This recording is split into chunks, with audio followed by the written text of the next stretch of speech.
Rồi nghỉ rồi nhá, mình sẽ đi hái rau trước. Sau đó đi hái ngô. Xong là theo cái đường lớn bên đấy về luôn. Không về đường vừa nãy nữa.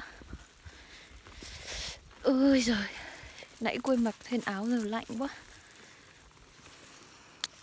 Mình sẽ trèo cái này lên trên đấy. Trời, có trèo được không ta? Con lợn như mình thì khả năng.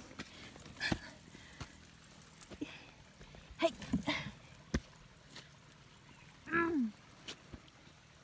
Vãi trơn quá.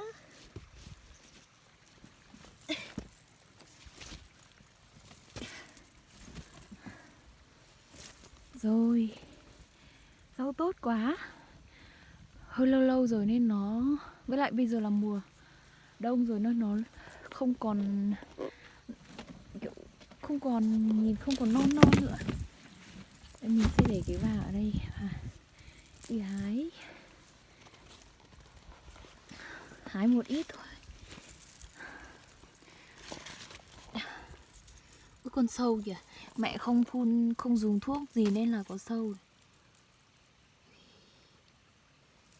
Nhìn kìa, ơi ơi con sâu kìa. Vãi.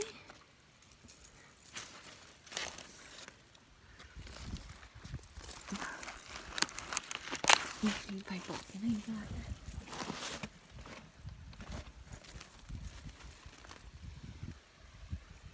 Quên.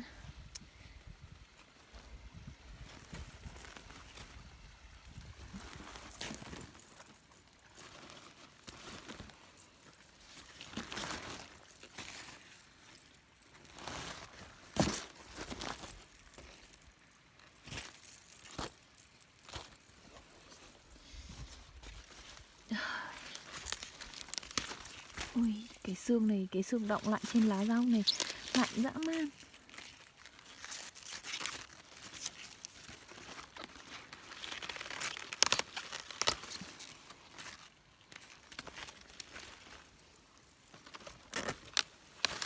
Cả nhà đi học hết nên là bố mẹ ở nhà.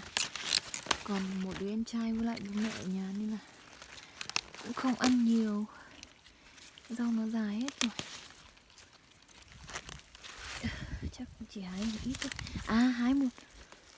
Hái một ít để mai mang xuống Hà Nội. Rau này rau sạch nên là ăn nó sẽ đảm bảo hơn, ngon hơn. Toàn cứt sâu này sợ lắm.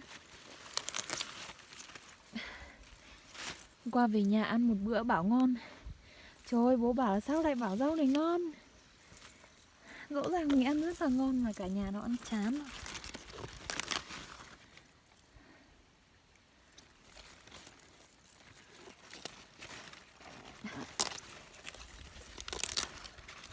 Lạnh quá nên là tay chân cứng hết rồi.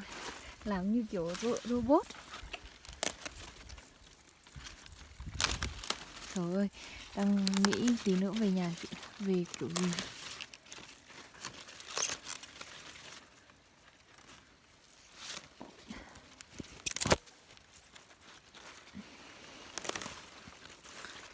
Chắc là mình sẽ tắt đi để mình hái xong thì đi bẻ ngô thì mình sẽ quay lại tiếp. Xin chào, xong rồi nha. Vì là cả nhà cũng không ăn, họ cũng ăn chán rồi nên là mình chỉ hái bằng này thôi. Mình nhìn cái này trắng nhìn ngon lắm. Mà lúc mình ăn cũng ngon thật.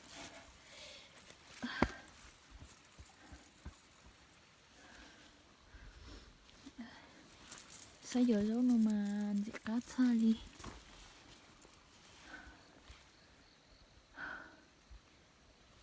Ơi, đau lưng quá. Bây giờ sẽ gói rau lại và đi bẻ ngô. Xong về không lại tối lại mưa. Rồi vẫn chưa thấy hay thằng Đệ đâu cả.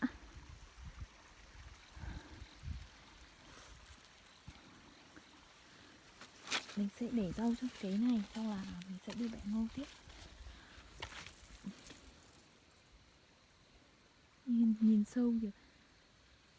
Sợ quá.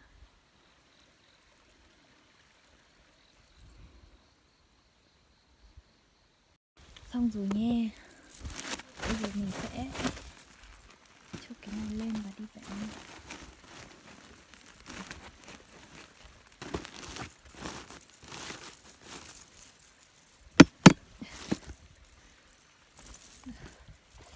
Lạnh quá, lạnh quá. Yeah.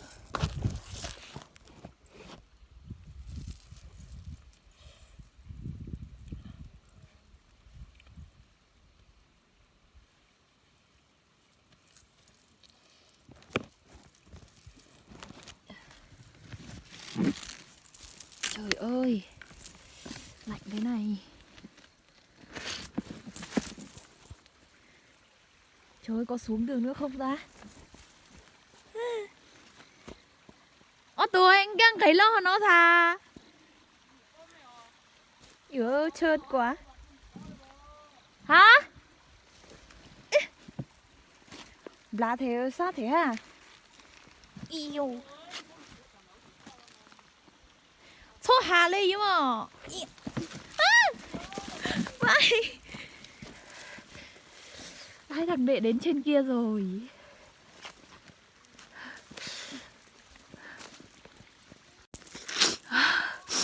Mà tái hết rồi.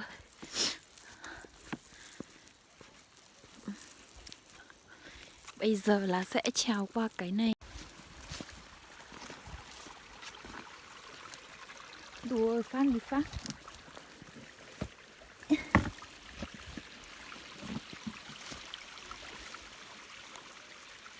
Đò. Nó đò tua tàng.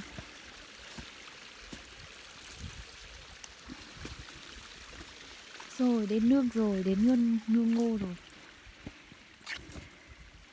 Nó khô, nó vàng hết rồi. Nhưng mà mình sẽ chọn những cái bắp nào mà nó còn non ấy, nó còn xanh. Kiểu những cái bắp này vẫn được. Vẫn về nướng. Sẽ vẫn nướng được.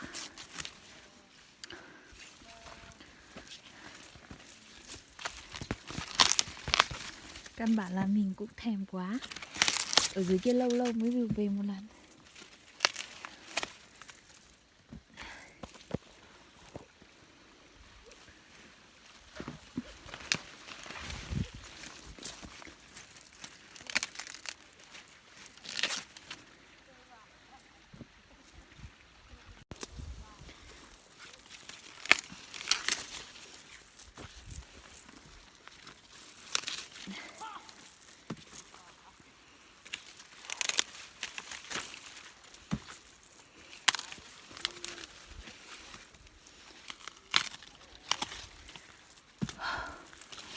Đua.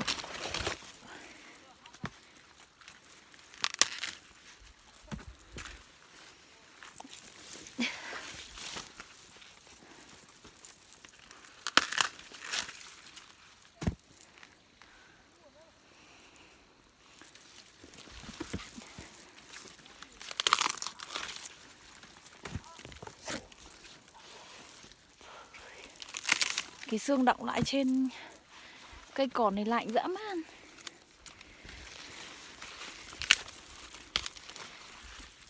Không phải làm những cái việc này thì chắc mình cũng phải đâu. Trong tay mất. Nhìn kia mấy bắp kia bị chuột ăn đấy. Yêu. Một bát non xanh xanh dưới nhưng mà rậm quá thôi, lười không đi nữa. Đi từ đây lên đến trên đấy chắc cũng đủ ăn. Cả nhà mấy đứa trẻ chắc cũng không ăn.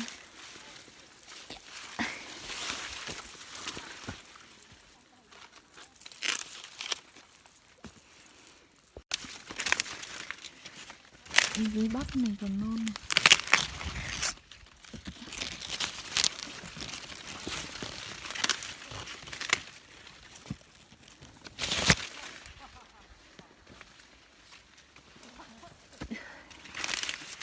Cái này mà làm... À không, cái này làm mè mén thì chưa làm được. Nhưng mà như kiểu những cái bắp này này mang về làm ấy, ăn ngọt ngon. Ôi thèm. Khi nào mới về đến nhà để được mình ăn đây. Yêu. Ở đây rồi sao cúi xuống mất rồi. Ha? Vừa chứ mà. Vừa tôi rô lúc nào ấy cũng cứ. Tại giờ vậy. Cho lúc nào mấy tôi cứ cho phải coi vậy. Ghen hết chưa? Kìa tôi dùng tay ơi. Đây rồi nó cứ rơi khổ quá. Tại vì để cái rau ở dưới nên là. Rồi mấy tụi con xay cái tôm tụi con xà. Mình sẽ để đây và bảo hai đứa trẻ kia bóc cái vỏ nó và cho vào cái tạ.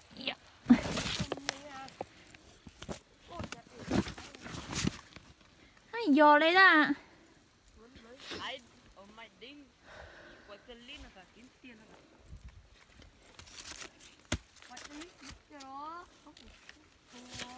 Ơi lạnh quá.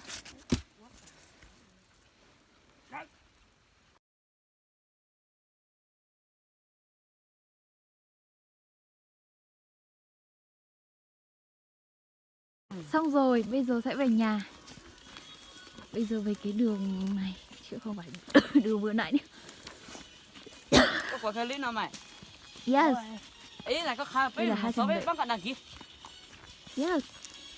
Mai. Dạ. Thấy thế nào? Hả? Hiểu thế nào? Dạ rồi. Là. Nó cái nó cà phê này, nó ngu vậy. Là. Vừa mới về mà môi bị nẻ hết rồi. Anh.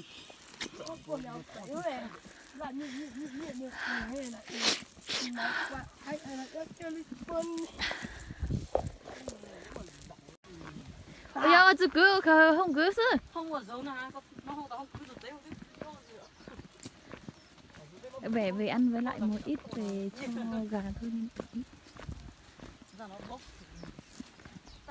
Ôi, bây giờ là xuống rồi lại bắt đầu lên dốc. Mệt quá. Yeah, con thấy khó khăn này con của gì vậy ạ? Yeah, con. Cứ tụi nàng y vậy lo chạy dành cho. Ăn. Thôi mình về nhà đây. Xin chào.